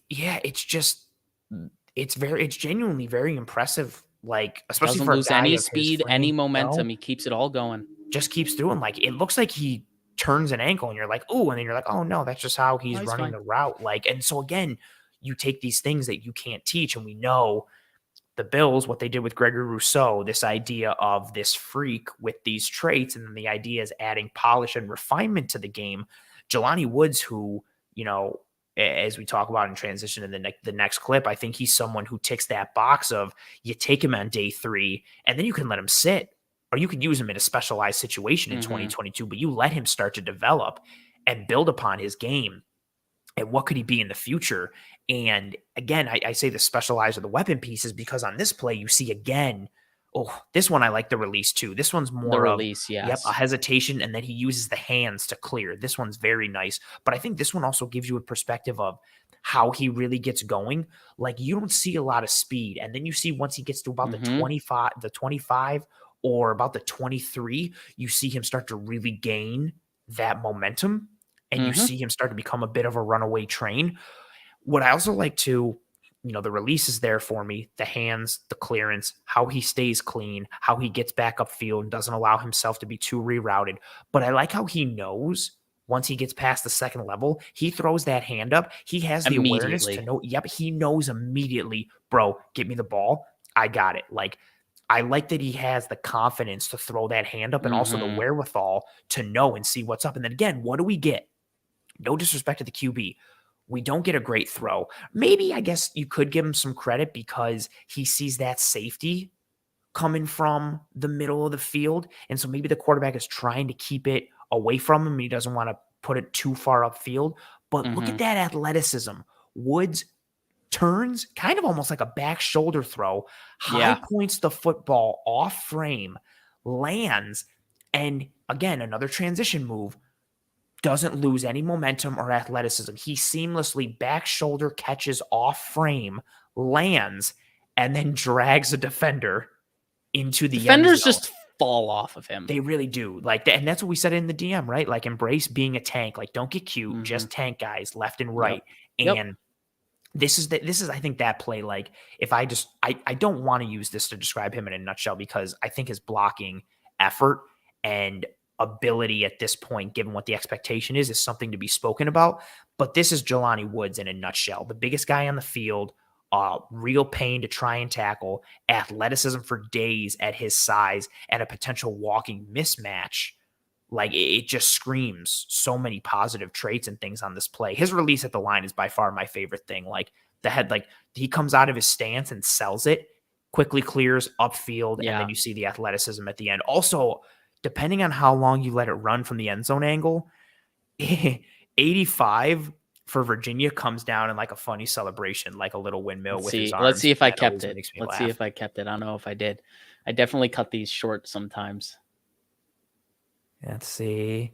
Oh, I cut it off. Okay, I cut it off. I was actually hoping to. I was like, am I even in the right clip? I have so many brains in my head. No, you can see him. It was 85. I saw him at the tail end there, but hold on. We got to take it. We got to take a timeout. We got an awesome comment here from Amy. Amy says, Anthony and Kendall, you two are greatly appreciated by me and us, the Mafia. Your analytical mindsets, opinions, commentator skills are without a doubt the best on Cover One. Please do more. Just you two. Oh, thank you so much, Amy. I appreciate you for really the kind words. And I mean, even though you're lying about Kendall, I truthful words for myself. You can't go 30 seconds. Nope. But no, thank you so much, Amy. That's an amazing comment. We appreciate the hell out of that. Thank you so much for the recognition. And yeah, that took me out of my train of thought. That Jelani Woods clip was fantastic. Like, and that's what he is. Like, you get a guy who is just a walking matchup nightmare. And imagine if you start to add some refinement and more knowledge and nuance to his game. Like, good Lord, he is We mentioned this offline. I don't think we mentioned it on the show. He will be 24 when the season starts, so he's a little later in terms of age and bloom, but still has potential given what he can. Oh, and Jim seconded what Amy said and said Amy's right. Thank you so much, Jim. Appreciate you as well. Thank you so much, guys. Love it. Man, I can't believe that Amy said that lie about you. All right, let's do now. You get me every time with it too. I can't help but laugh. It's like when I do the Edgemonds jokes, I just set them up so it's like, oh, it's a real thing, and it's like, dang it, he was being sarcastic. That's exactly what it was. Last one for Mr. Jelani Woods. This time against Pitt. Another inline snap again. 74% of his snaps came inline, which I still find surprising. This one, free release off the line. Not much to talk about there. Guy gets the ball in his hands and he's a tank. That's it.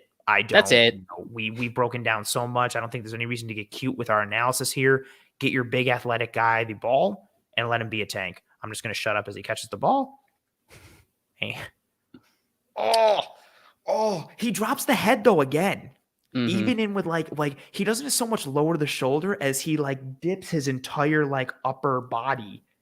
Might get called for like the initiating contact with the helmet a little bit at the next level.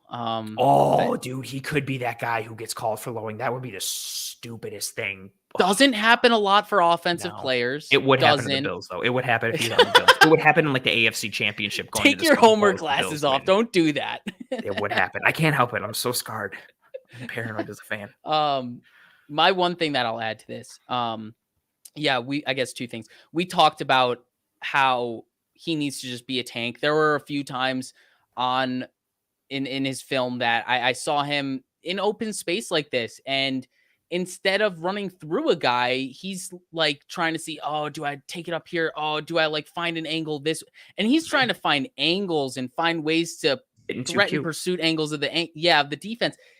He's just got to run through guys. If he gets his momentum, his speed going downhill, he is annoying to tackle. He is like the Derrick Henry of tight ends. You don't want to tackle that guy in the fourth quarter because he's put a beating on you. So you just make them do that through the entire game. And I guess this is my second point. I don't remember if this is the first play or the second play. This is either the first or the second play of back-to-back plays where he runs a dude over on Pitt. The play before this, I believe, he runs a dude over. The next play, he apparently keeps that same confidence, and you can see it. He just runs a dude over. It is so easy for him. Tacklers just fall off of his frame. And even though he's like just a natural tackle breaker, even though he's lowering the head more than to like technically like the shoulder, again, I think the bend is impressive. Like the fact that he has that. Not perfect, but a prospect last year, Zaven Collins, linebacker. An issue I had with him and Eric had with him as well. He didn't have bend. It's not easy for guys at that size to have that level of bend, even at any level, even sufficient levels. He's sufficient plus in his bend. Like he's got athleticism and flexibility and fluidity through his body. And you see it when he's able to drop the shoulder at different points. Oh, I love how he just I love how he just crushes the just crushes him. I had to include this play. Like it would have been criminal if I left this out. It's beautiful, but this is what you want. Somebody who can finish. And I also think he gets coached up at the second level to be like, bro, stop getting cute. Just punish dude. Or especially playing with Dawson Knox. What does Dawson Knox do? He's the juggernaut. Like buries his shoulder into dudes, runs him over. I think that breeds that type of, ability in him. I think he's a really solid middle round 3 to round 4 prospect because of the traits.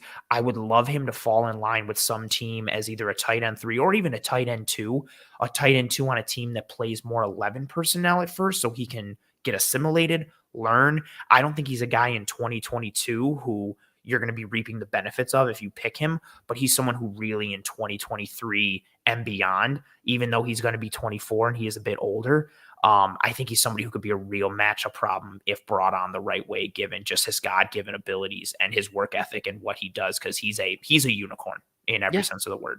Yeah, I'll second that. I think he's a guy that probably should go in the fourth round based on all of his athletic traits, but also the things that he needs to get coached up on, stuff like that. But because of those athletic traits, I think there's a very solid chance a team takes a chance on him in the 3rd round. There's a lot of upside there. That's my thought. Much. Like I have more of a 4th round grade on him, but I think some team will see this and be like, yes, we can coach that up 3rd round grade. I mean, how many people didn't have a 1st round grade on Gregory Rousseau? Right. But the Bills did. Like all it takes is one, literally, and it's hard to argue with a lot of those traits. Exactly. And that's the main point with him. It is truly a bet on traits kind of situation with Jelani Woods. And the fact that he is 24 could maybe push him into the 4th round, but I'm for the Bills specifically, I don't care about age. I really don't, especially being in the Super Bowl window that we are. I don't care about how old you are. It really doesn't change anything. Plus, it balances out because Tremaine Edmonds is only 6. And that's the thing. This dude's going to be going into his prime when he's on his rookie contract. Let's get him in the building, So, fair point. Yeah, I don't care about age of draft picks when it comes to the Bills. That being said, the younger ones, sure, more upside. Timeout, Kendall. We got super chat. Amy, you were fantastic with your words and your monetary donation tonight. Thank you so much for the donation and the super chat and for just being here and live and the extremely kind words and the effusive praise. Amy, in reference to her comment earlier, she said truth with multiple exclamation points. Go Bills, multiple exclamation points. A nice blue heart. And then she says, never lie. Sarcasm is needed. Please do plan on future shows with just the 2 of you, Anthony and Kendall. Thank you, gents, always. That's very nice, Amy. Thank you so much. Amy. I'm really I feel weird when people compliment me, especially in public. So I feel like Ricky Bobby. I'm the same way. I don't know what to do with my hand.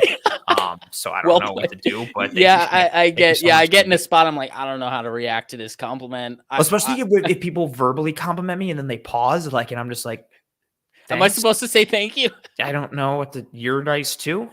I don't know what to say, but no, Amy, you're fantastic. And everybody who seconded Amy's thoughts earlier. Yeah, man, that was really nice. Appreciate you.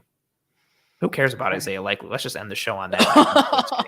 Let's talk about Isaiah Likely. He's a guy who he ticks some boxes for some people. Another guy the Bills brought in on, Jim says we need syndication. I second that notion, a little full-time action, but we'll see what happens going on in the future of things. Isaiah Likely is a guy who ticks a lot of boxes. For a multitude of reasons. I think he's got sexy highlights. He's got like a 95 or something yard, like touchdown catch where he like runs after the catch for like 70 of it. Good. You shouldn't. He's got multiple huge run after catch plays where he gets the ball and then like legitimately runs like 50 plus for touchdowns. Played at Coastal Carolina, which was this fun team the last couple of years. We're leading with the RAS, which isn't a fun thing. I was shocked when I first saw it. Because he doesn't, even just his 40, he ran a 4.8 40 and 4.8 40, which is funny because his RAS is also in the 4.8. And you just wouldn't think this low of a score for his athleticism would be possible or that low of a 40, given how he moves on tape. It's it's weird. He's a fluid mover on tape. That is for sure. He is more very burst. Fluid. But you can see the burst here in his explosion grade. Very true. Like you can see, but the thing is that's the thing. His explosion grade is like this. It's all green, right? His 10-yard split is all red. What's going on here? So I don't get it, especially when he's housing. Like I know there's a competition level there, but that was the thing I was gonna come back to. Still, if he's slow, he shouldn't be housing like 50+ yard. There's outrunning DBs in the Sun Belt. Exactly. There are plenty. I shouldn't say plenty, but I would say there's a pretty decent amount of DBs in the Sun Belt that are at least running a 4.5 that should be catching a guy who runs a 4.8, especially at his weight of 245 pounds. You mean to tell me there's not some 195-pound DB who runs a 4.5 that can't run him down and they're not? Like, that's weird. It's definitely weird, but then it comes back to the argument, testing scores versus play speed. This is where play speed comes in. This is when it happens. Like he plays more fluidly. He plays faster. Yes. He plays more explosive. Game speed versus time speed is a real thing. And this is where the rubber meets the road with that. So I want to stress that a lot because I know Bills fans have become enamored with RAS scores. I love the RAS system. I love it. It helps so much through this draft process. But it is a piece of the puzzle. And and it doesn't always paint the full picture for a player. That being said, I think there are some limitations with him that can be seen on this RAS card, but I gotta say, the way he plays, it's far more fluid than a 4.88. I think it's leaving some athleticism on the table. But hey, that's relative to the position. Maybe there are just really good athletes at tight end and he doesn't meet the bar. And part of that is that weight thing. You know, his weight and bench press is dropping this score down. That is true. More than perhaps it should be. But, you know, it's a piece of the puzzle, like I said. But piece of the pie. Piece of the pie. So I don't know why I said that like Mario. I apologize for anyone who thought that was a bad Mario. I don't know what. I wasn't really trying to commit to it. I don't know why it came out that way. I don't know. We're here now. We'll roll with it. Who knows how things happen. Question to you. Uh-oh. What did you think of him as a receiver? I've gone back and forth on it with his receiving ability. I liked where he lined up all over. Like he can be used in a multitude of ways. Inline, slot, out wide. Also, I don't want to say like comparable to McBride, but similar in how like McBride can be used. Like you can line him up, in a variety of alignments. He can be a threat at all three levels. I really like his releases as a receiver, both inline and off. That's where you see that burst really start to come into play. He's got that lower body quickness combined with hand quickness and upper body release. And you just see for a tight end who's supposed to be unathletic according to scores, like he's got a good release package. I like that very much from him. Overall as a receiver, like I found him sufficient plus. I don't think he's a guy who I think needs more polish. But I thought you saw, again, I know we're saying it compared to the RAS. I thought he showed athleticism in his routes in a variety of ways against a multitude of defenders in terms of size and shape and frame. I think he could have more nuance to his route overall. I would like to see him be able to control defenders and show a bit more play strength at times. But overall, I keep saying it because I feel like it's so contradictory. I found him to be a fluid athlete with quickness to his game, especially at the release point. I thought he could win in a variety of ways playing to his strengths. I liked what I saw. I didn't think he was a guy who I was over the moon with, but I liked what I saw. And when I watched him on tape, I was like, it makes sense the Bills brought him in. I get it. I understand. Yeah. Disclaimer. I see him as a better blocker than receiver right now. I think his floor right now as a blocker is higher than his floor as a receiver. That he's mean in the run block game. He's nasty. He finishes. As a receiver though is very high. Like he still has a lot to tap into as a receiver. My biggest concern, he catches like everything. He catches everything. The way he catches everything scares me. He's an alligator catcher like Scott Chandler was. You know, he's just I had no idea that Scott Chandler was 6'7". I found that out on Twitter the other day. I had no idea he was that big. When I think of people who catch like that, I think of Scott Chandler, man. And Isaiah Likely reminded me of Scott Chandler in that way. But he catches much more reliably than Scott Chandler does. That being said, though, lower competition level, you know, how is that going to translate to the next level? So, little disclaimer, we got 3 blocking examples and 2 receiving examples for Isaiah Likely. We will hop right into it. But yes, just like you said, he's mean in the run game. But on top of being mean in the run game, he's super heady in the run game. His football intelligence and his understanding of his responsibilities, his teammate responsibilities, all of it. I love this play. The way he feeds this combo block to his front side puller and then gets to the second level is a thing of beauty. It's a thing of beauty. Seeing a tight end combo block is not an everyday occurrence, and he does it with ease. And this is where you see the quickness out of the stance. This is where you see his fluidity as an athlete. But the way he's just feeding this block, you can see the left guard. I'll highlight it here. Left guard right here is front side pulling, and he's going to take this guy right here.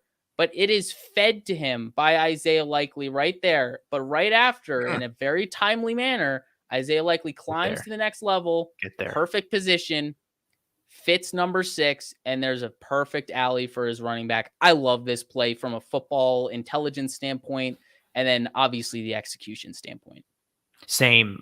We love a good feed block here in the Cover One film room, and it's necessary in A variety of schemes, gap end zone, but especially I like seeing guys understand how to properly execute feed blocks and double teams, especially if you're going to run zone, which we anticipate the Bills doing more of. But even in gap, it's nice to see a guy who understands leverage, who understands how to help out his teammates. And yeah, I'm with you. I have his blocking as more of a plus than his receiving.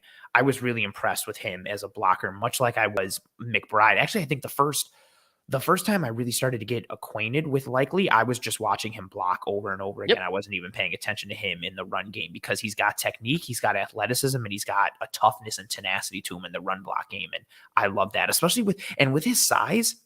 Again, like I mentioned, I like his H-back potential. I like that you can line him up in the backfield or you can hip him offline. Like and just some quick stats for him as well. Career 32% of his snaps came in the slot, 5.7% out wide, and 60.6% in line. So he lines up in a variety of ways in a receiving aspect, but also you can function him in the backfield and allow him to release out of the backfield in routes or block. I like his versatility that he presents, again, in this world where you don't want to give tendency. I'm super happy you said that H-back thing because the comp I have in my mind is Jonnu Smith. Oh, wow. Don't let Bills fans hear that. Yeah, of course not.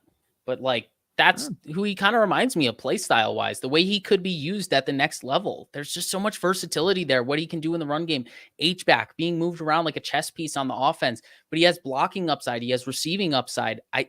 Maybe he's not as athletic as Jonnu Smith, but he's equally as dynamic with the ball in his hands. You just got to find ways to manufacture getting the ball in his hands. And I think that's kind of the tough task for him right now.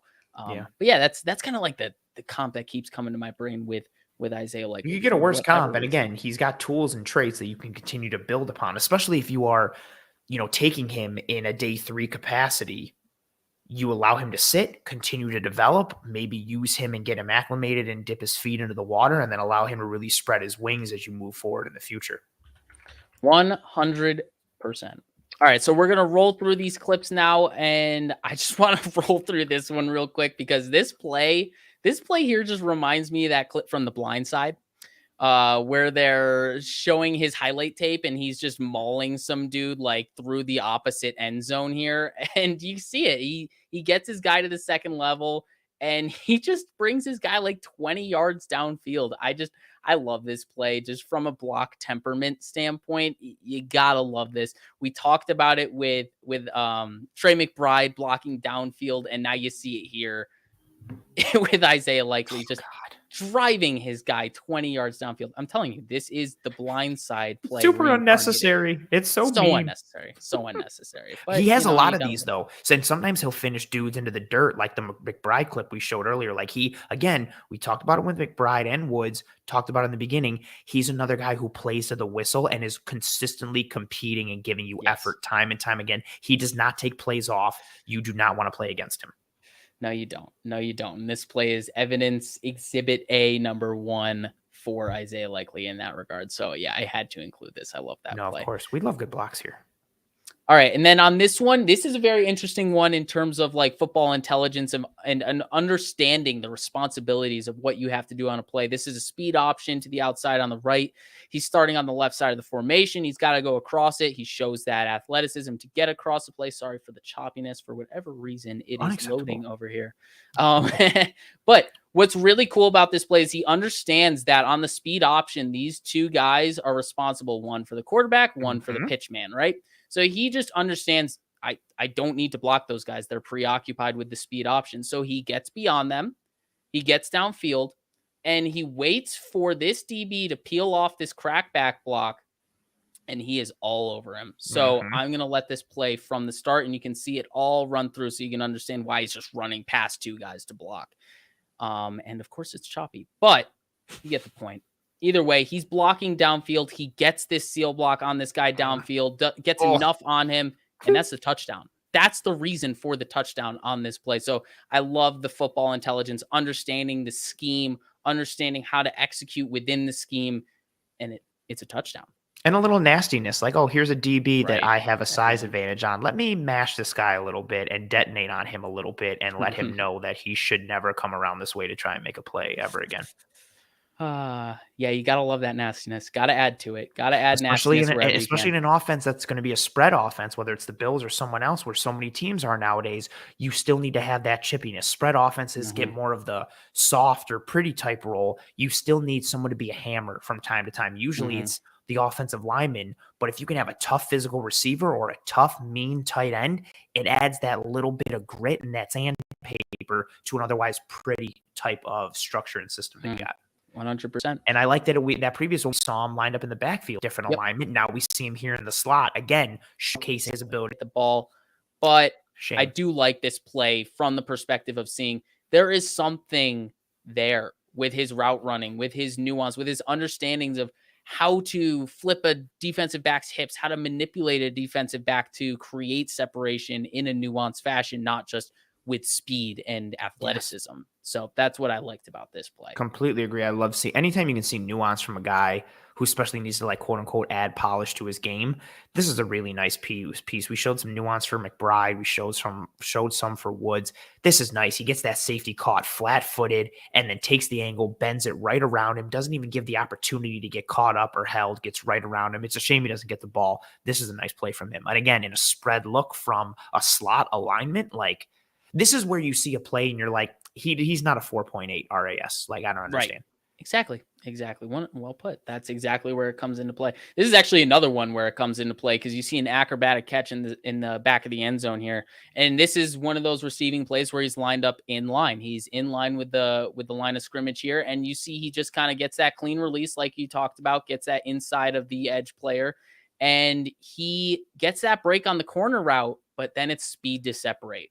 It is speed to separate to get to the corner of the end zone. Then also the ability to jump up, get the ball, get a foot in bounds, and complete the catch for a touchdown through the ground. You got to get that completion through the ground nowadays. But I love the way he's separating really just with speed on this, because I showed how he was separating with nuance on the play before, but here there's not much nuance. It's just, break it off in front of your man and get to the corner. Just get to the corner as fast as you can and get yourself open, because you can see it's a designed rollout right. He's flowing to the right with the quarterback, and he makes himself open for the quarterback because of his speed, his ability to create and, I guess, sustain that separation with his speed. I don't get how he's a 4.8 RAS. I don't get it. I just keep watching it and I don't understand. Yeah, but again, release, strong at the catch point.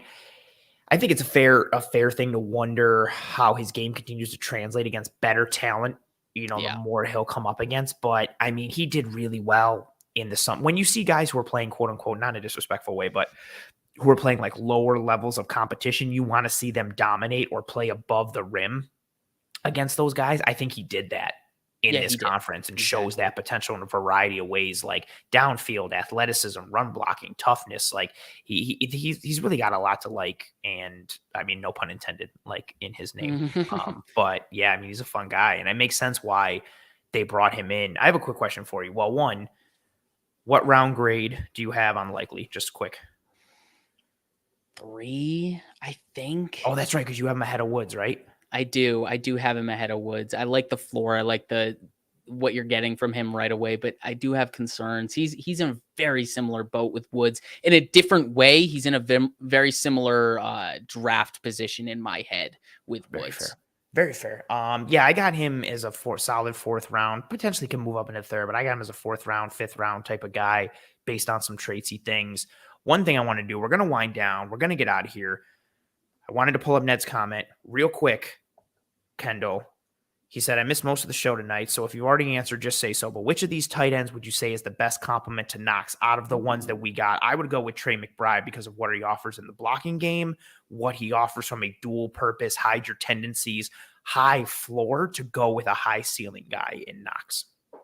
I want to say Woods for that mismatch potential and just going all in on the receiving side of things, but fair. I think you're right. I think it's got to be McBride. I think it makes more sense that way because Knox is your high ceiling guy. He took a while to develop.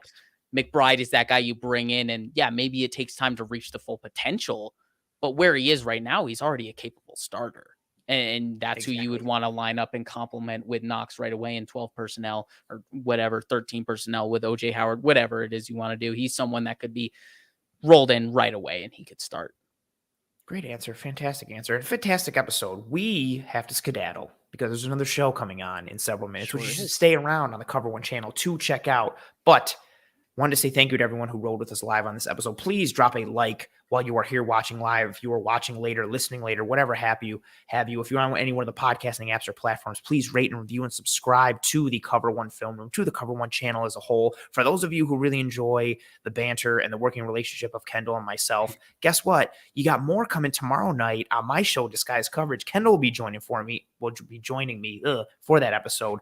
We will be doing a live NFL Draft Q&A. No content plan other than answering questions that have been sent to us on Twitter and in the DMs. And for any of you joining live, join us live at 7 p.m. tomorrow night, Eastern, 7 p.m. with any questions, thoughts, comments, concerns on anything, players, other teams, the Bills, strategy, roster construction, player evaluation, anything and everything you got, send it our way. The chat was fantastic tonight. The kind words, the engagement, the banter, the back and forth. We appreciate you guys more than you know. Please drop a like. Please rate and review and subscribe.